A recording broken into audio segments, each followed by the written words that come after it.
Ok, galera, começa agora um momento histórico. Está no ar Desbrava Cast, o primeiro podcast que ama acampar e conhece nós e amarras. Nos acompanha aqui numa aventura sobre diversos temas envolvendo a área de desbravadores e aventureiros, como conseguir recursos para o seu clube, dicas de acampamento, novidades dos campuris dos campos da União Sul e também de toda a União e também de todo o Brasil, porque teremos convidados e especialistas aqui de outros lugares.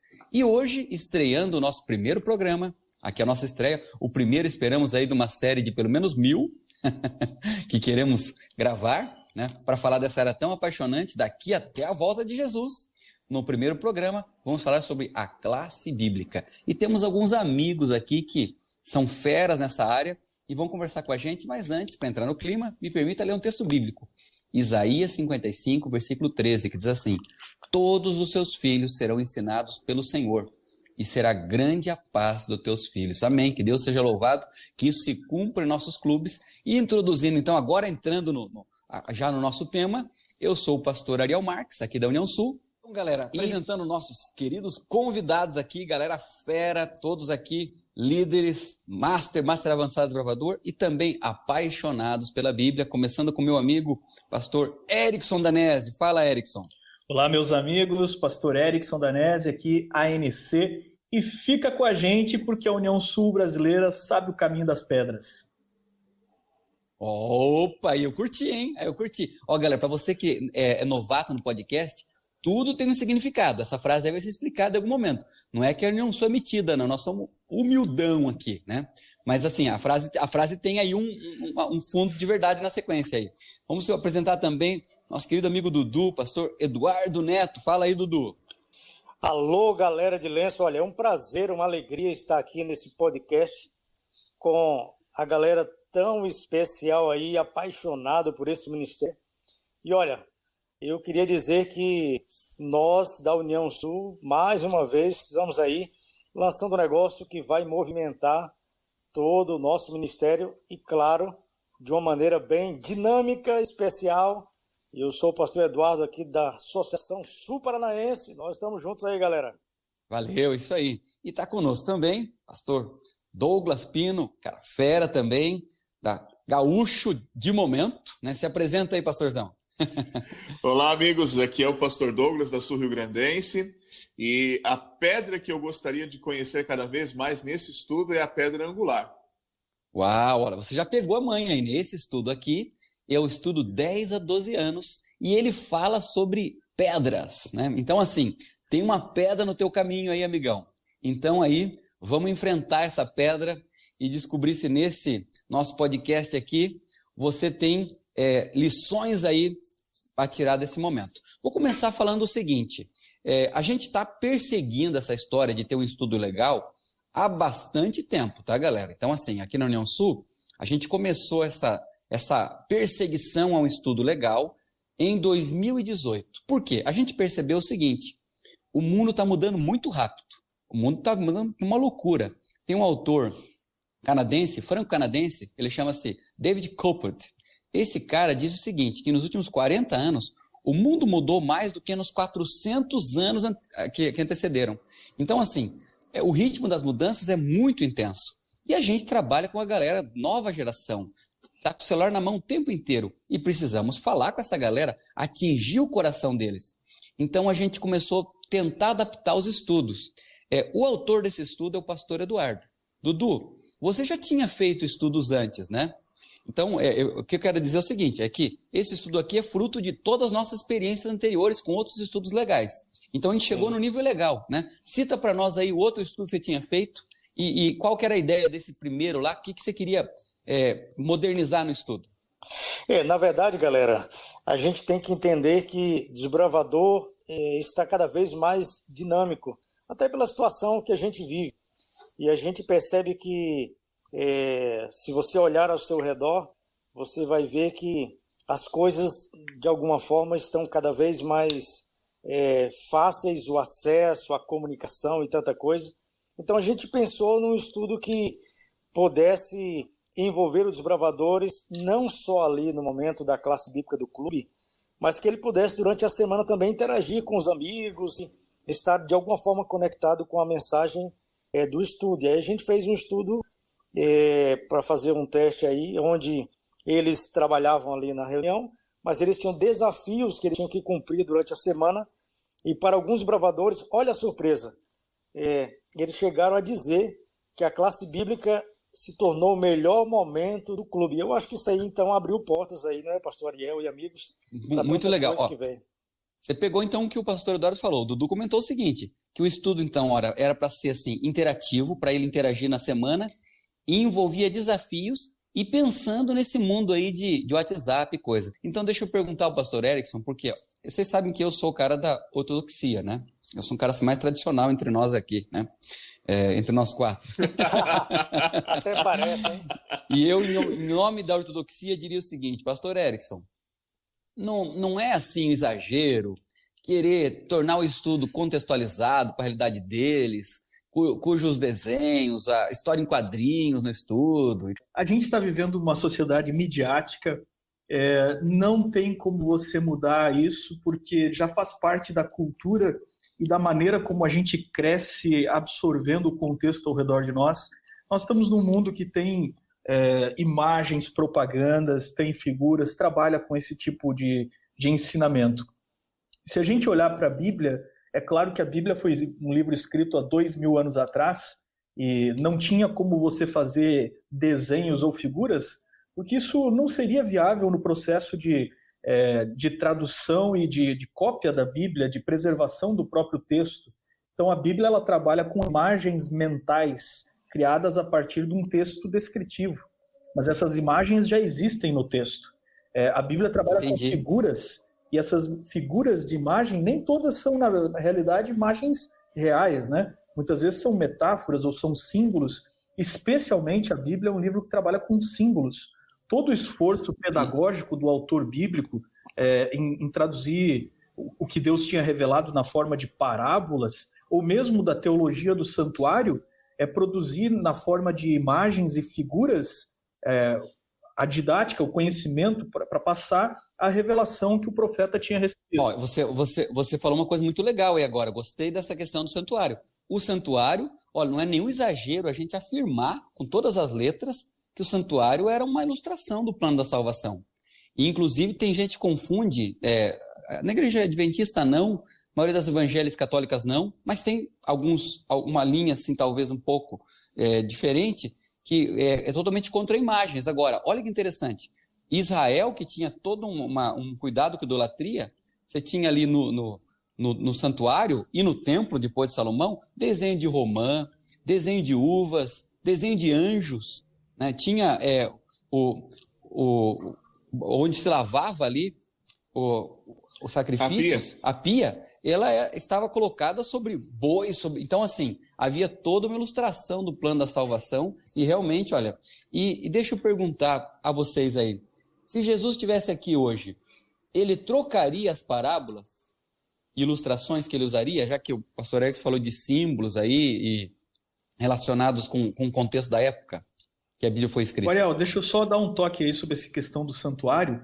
Depois eu queria falar também sobre a pergunta que você fez sobre Jesus. Olha que interessante. Quando a gente olha o estilo de construção do santuário, se você for um ávido leitor aí dos detalhes de construção do tabernáculo, depois do templo de Salomão, normalmente a parte que eu acho cansativa é daquela pulada. Mas você dá uma olhada no que Salomão fez, ele chamou construtores e artistas da região de Tiro. E quando você vai ver a descrição da arquitetura do templo de Salomão, ela é igualzinha em estilo arquitetônico à construção e ao desenho artístico dos templos lá dos pagãos, do templo de Baal, inclusive. Então, esse argumento é muito bom, hein? Essa região de Tiro era aquela que apoiava Bolsonaro, né? Eu tiro esse dom ali, botaram... Não, brincadeira. Mas olha, com todo respeito aí ao presidente aí, mas é legal, esse argumento é muito bom. Ele então convocou as tendências mais modernas arquitetônicas. Exato. A forma e a expressão plástica do desenho em si, ela não é nem boa nem má. Ela não é nada. Ela é simplesmente um veículo de transmissão de uma imagem e da beleza. E a beleza, ela existe. E o diabo não é bobo. O diabo faz coisas bonitas também. Ele usa da beleza, ele usa da natureza, ele usa de coisas que existem no próprio conceito de beleza para os seus fins. A beleza, ela foi criada por Deus e a gente não precisa ter preocupação em não usar a beleza. Se a beleza existe no desenho, na arquitetura, na música, em qualquer forma de expressão artística, nós temos que nos ater aqui ao conhecimento que é passado nessa expressão artística, né? Só para você ter uma ideia, Ariel, no ano passado, estava saindo da INP e eu fiz uma pesquisa com os clubes que eu liderava lá. Essa pesquisa ela foi para um trabalho de MBA, onde eu perguntei para o pessoal algumas coisas a respeito dos estudos que a gente usou em 2018 e 2019, que já foi nesse estilo ilustrado. E aí o seguinte, de todos os questionados ali foram conselheiros, pastores, líderes de clube, diretores, todo esse pessoal aí. Eles disseram o seguinte, que apenas 2,6% daqueles que viram um novo estudo bíblico, desses daí apenas 2,6% reclamaram alguma coisa das ilustrações. Só que esses 2,6% eram líderes da igreja que não eram desbravadores. Ou seja, não entendi o contexto. Para quem é o estudo bíblico? O estudo bíblico é para o desbravador ou é para o 2,6% que não está inserido no nosso contexto, que não conhece a gurizada, que não conhece tudo isso? Por outro lado, 75% disseram que as ilustrações ajudaram muito na compreensão do tema e do estudo bíblico. Então você vê que realmente é nessa linha aí. Scooby-Doo, cadê você? Perfeito. Então, galera, com isso aí, está encerrado o podcast, acho que não tem mais dúvida, foi bom que você esteve conosco, vamos lá. É isso? Oh. Eu não sei... Manda para lá, Douglas. Eu não tinha, quando eu era piá, eu não tinha TV paga. Hoje está mais comum essa questão de Sky, Net, né? E se elas quiserem patrocinar a gente, estamos aí, né? Eu também não tenho esses negócios aí, isso aí não é de Deus, tal. Tá bom. Aí quando a gente era piá em casa, a gente não tinha isso. Mas eu lembro que a gente ia na casa da minha tia tinha. E eu olhava assim, Cartoon Network, e eu ficava olhando assim, cara, passa cada desenho top aqui, né? Um dia eu vou ter o Cartoon Network.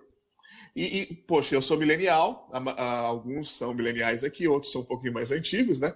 Mas você vê que hoje a gente não assiste mais Cartoon Network. Por quê?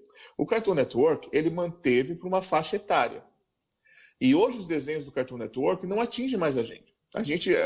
Se você tem TV paga, você vai para o Tooncast, que vai passar os desenhos que passavam na minha época de criança, vamos dizer assim. Então, hoje mudou-se muito. Vou dar um exemplo aí. Quem aqui não assistiu Thundercats? Né? E aí os Thundercats foi a revolução. E se você ver ali, tem toda uma jogada comercial do Thundercats, do He-Man e tal, né? Que foram a mudança até de mercadológica dos bonecos, mas não cabe aqui. Mas aí você vai ver que com essa mudança, o que o Cartoon fez? O Thundercats antigo não atraía mais a criançada hoje. Eles pegaram, olha, temos até passarinhos no fundo hoje, hein? Que são ambientes. Falou dos Thundercats, surgiu animais. Surgiu animais. E aí quando você pega, por exemplo, hoje, eles pegaram os Thundercats na nossa época e remodelaram todinho. E aí você vê que a criançada curte demais o Thundercats. O Ariel tradicional não gostou, ele curtia do antigo. Cara, ele vai querer mudar de Então, exatamente. E aí a gente que está acostumado com aquela figura antiga do Thundercats e tal, você vai assistir, mas puxa, mas que coisa idiota isso daí. Não, isso aqui coisa para criança. E a gente não entende que aquilo foi feito para as crianças de hoje. Não foi feito para millennial, né? Para baby boomer, que quer assistir desenho. Então, a mesma coisa são os nossos estudos. Agora entendi porque não curto, né? O detalhe é que a gente é extremamente saudosista para tudo, né? Sempre o mais antigo era o mais santo e o mais novo é o mais contaminado, né? A Bíblia fala isso. A Bíblia fala assim, não diga no seu coração que os tempos antigos são melhores do que hoje. Falando alerta e saudosismo. Manda bala, Douglas. Eu fiz o meu estudo bíblico, quando eu me batizei, foi Henrique Berg. entendeu? E para mim, hoje, referência de estudo bíblico é Henrique Berg, né? Para mim é o mais completo. Agora, será que todo mundo vai aceitar Jesus através do estudo bíblico do Henrique Berg? Uau. Ou já não deu o seu tempo? Uau, né? hein? Galera, nós vamos...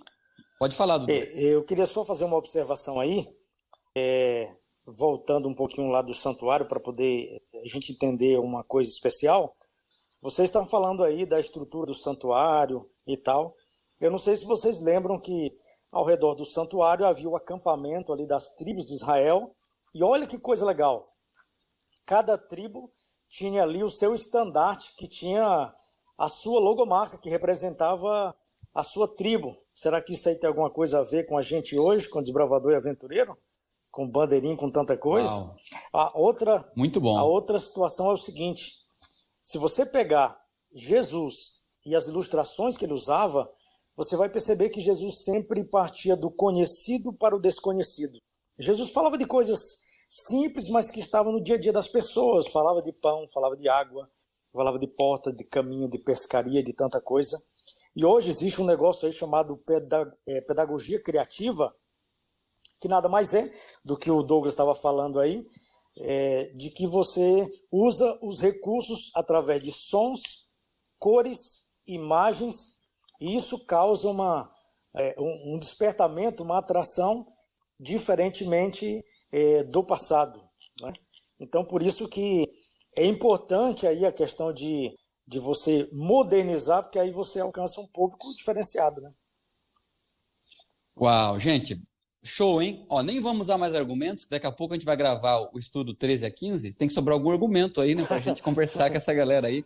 Se a gente tomar por base que nossos clubes têm hoje aí 40% de não adventistas, crianças às vezes que nunca tiveram nenhum contato com a Bíblia, e eles vêm para o clube por amizade com a galerinha e tal, e aí vão ter o primeiro contato com as escrituras no clube. Você pressupor que um menino que cresceu sem nenhum contato com a Bíblia, nenhuma cultura bíblica, vai ter interesse por si mesmo de pegar um livro com 2000 anos aí de intervalo, em que você tem uma transposição cultural enorme de lá para cá, e ele vai ter interesse de ler esse livro com uma linguagem antiga, do nada, é muita arrogância da nossa parte. Então, qual é o objetivo de um estudo ilustrado, contextualizado e tal? O grande objetivo é fazer essa ponte. Depois a gente caminha na Bíblia, depois a gente vai trabalhar, mas fazer essa ponte é fundamental. E é isso que Jesus fazia com suas ilustrações no contexto que ele estava. Um contexto rural, um contexto agrário.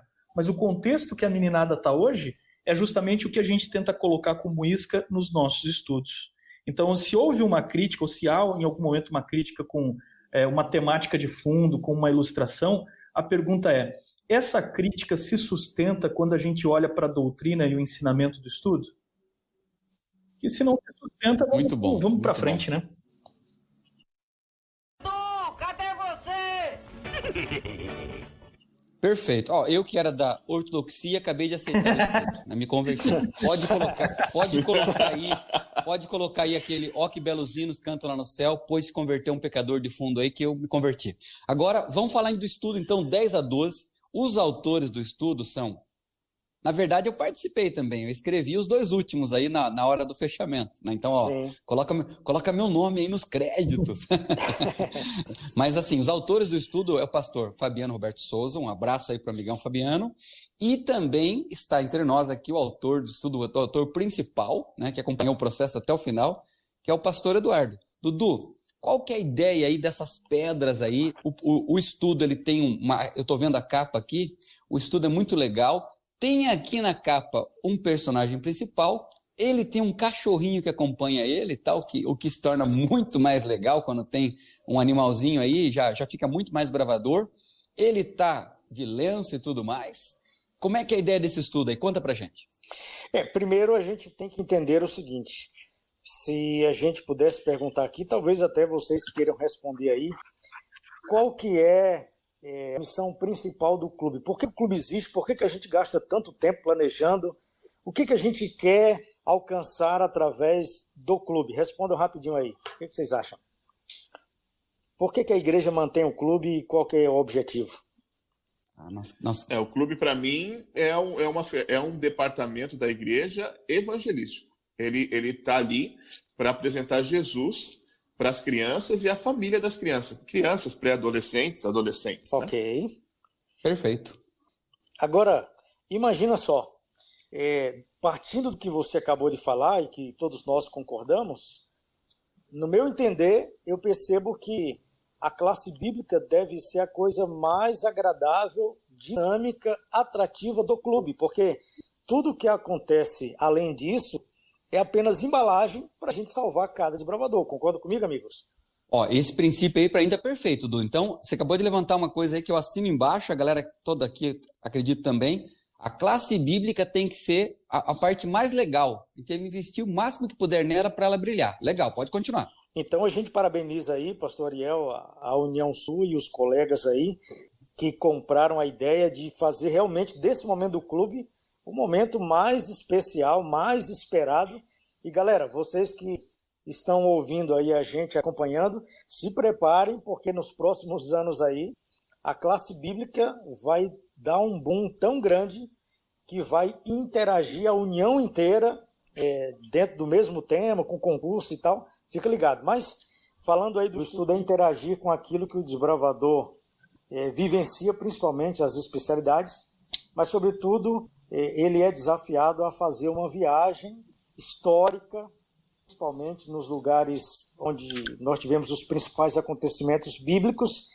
E a ideia aí do desbravador e do cachorro e tal, e de um transporte diferenciado, é exatamente para criar um link que identifica o desbravador com o mundo que nós estamos vivendo e com o que ele está acostumado a ver aí na TV e tal. Então, a ideia é que ele, além de fazer o estudo bíblico, ele também vai fazer a especialidade de rochas e minerais. Em cada estudo, ele tem aí. Aí eu gostei, Dudu. Ou seja, junto com o estudo, ele já faz uma especialidade. Ou seja, o estudo está conectado com o programa do clube. Sim, e o legal é que ele é desafiado, se ele está falando ali sobre pedras preciosas e tal, e as conquistas de pedras preciosas em lugares diferentes do mundo, ele é desafiado a também fazer a coleção de pedras e rochas dele. Então, a coisa vai andando meio que junto, assim, na conclusão e no andamento aí do estudo bíblico.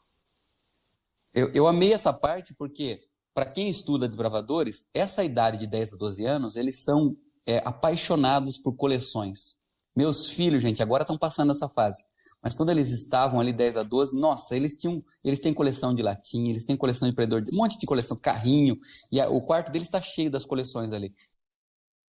Querido, cadê você? Então, Dudu, gostei muito ali do esquema da combizinha aí viajar no espaço, dela visitar os lugares do mundo, isso é muito top. Gostei muito também dessa história de linkar uma pedra com uma doutrina e, assim, fantástico. Agora, o lado da ortodoxia que existe em mim agora ficou um alerta. Eu gostei de ter o cachorro. Isso tem tudo a ver com o desbravador. Só tem um problema. Ele fala. E que história é essa de um cachorro falar? Isso aí não tá certo, não. Quem que me responde sobre isso aí, né? Que cachorrada Vamos pedir nosso amigo Erickson, então, para falar sobre isso aí, né?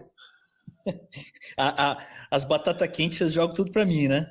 Se você olhar para a Bíblia, você tem aí o exemplo da mula de Balaão, que falou, e mula não fala, mas Deus fez ali o milagre, o animal realmente expressou suas percepções. E você tem não só uma história real de uma criatura que não fala, você tem, por exemplo, em parábolas, se você vai lá no livro de Juízes, Jotão, que é aquele sobrevivente ali do massacre dos filhos de Gideão, Jotão vai lá e conta uma parábola.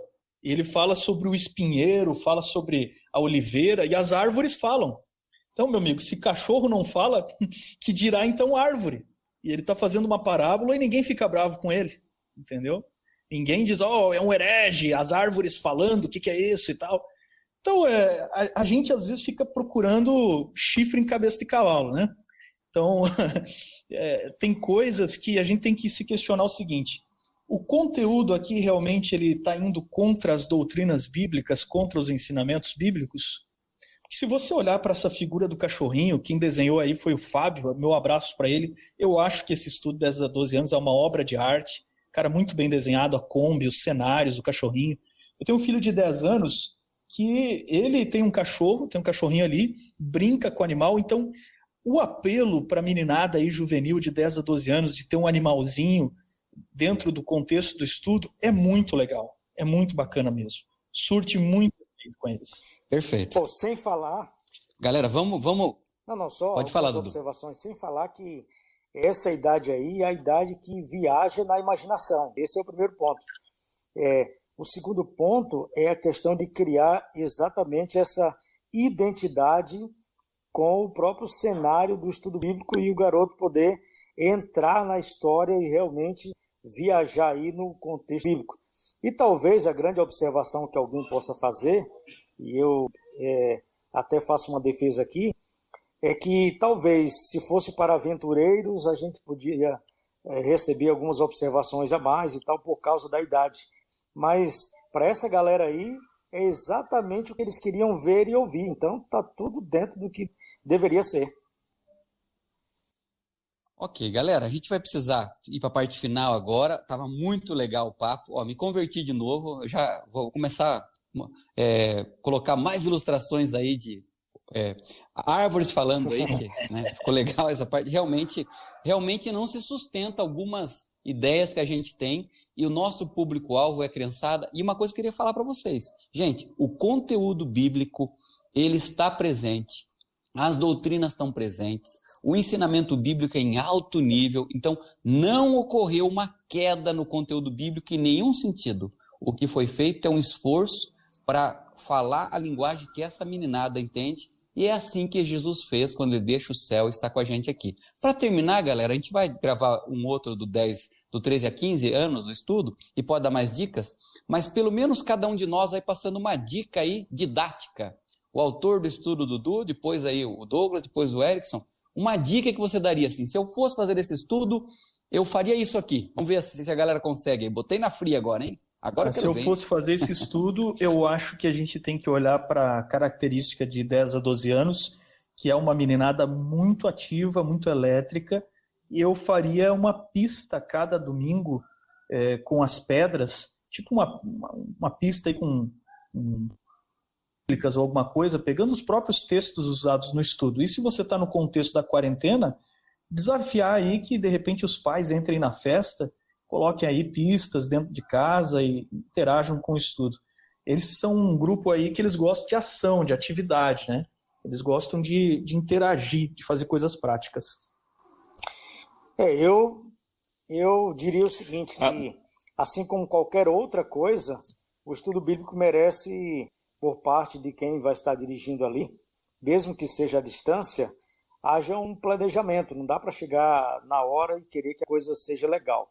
Então, dentro desse planejamento, eu colocaria o desafio de pesquisar mais sobre a pedra, talvez colecionar, fazer um painel para colecionar pedras, ou fazer um mural, nem que seja com fotos e tal, porque aí vai cumprindo o requisito e, ao mesmo tempo, vai interagindo ali com o conteúdo bíblico.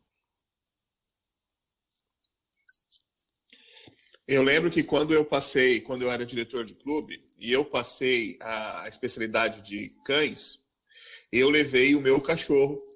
Ele era um pastor alemão, e ele era bem treinado, então ele dava pata, ele deitava, se fingia de morto e tal. E eu lembro que eu fiz isso, e até hoje, quando a gente encontra amigos daquela época, né?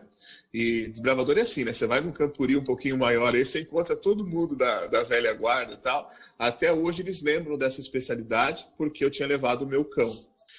Da mesma forma, eu acho que a gente tem que transformar isso o mais lúdico possível. Quem sabe você pega... existem lojas que vendem aí pedras e coleções e faz com que ele possa...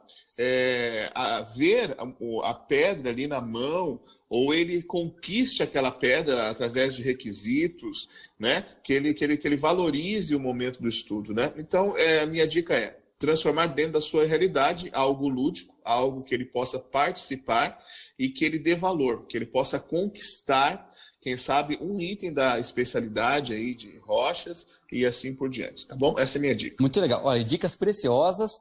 Acompanhe a gente nos próximos podcasts, que a gente vai dar dicas a mais que você pode incluir. E a minha dica seria o seguinte: eu já compraria um baú de tesouro. Os últimos estudos falam sobre a pedra branca que vai ser dada no céu. Dentro eu colocaria um monte de pedras brancas, já com o nome dos meus desbravadores. Ó que legal. E eu enterraria no quintal da igreja ou da escola, no qual você se reúne, e faria um mapa do tesouro. E aí, durante o período, você vai descobrindo. Já pensou no final do estudo, você ir lá e desenterrar, abre lá, já está a pedra branca com o nome do desbravador? Deixa algumas brancas para os novos que entrarem, né? Para você não passar a vergonha de não ter para todo mundo, né? Mas, gente, olha que legal. E, assim, esse é o desafio que a gente faz. Acabou o nosso primeiro episódio do DesbravaCast, o primeiro podcast que ama acampar. Continue com a gente aqui, porque logo, logo vem mais episódios, mais novidades. Foi um privilégio estar com vocês. Até a próxima, galera. Maranata!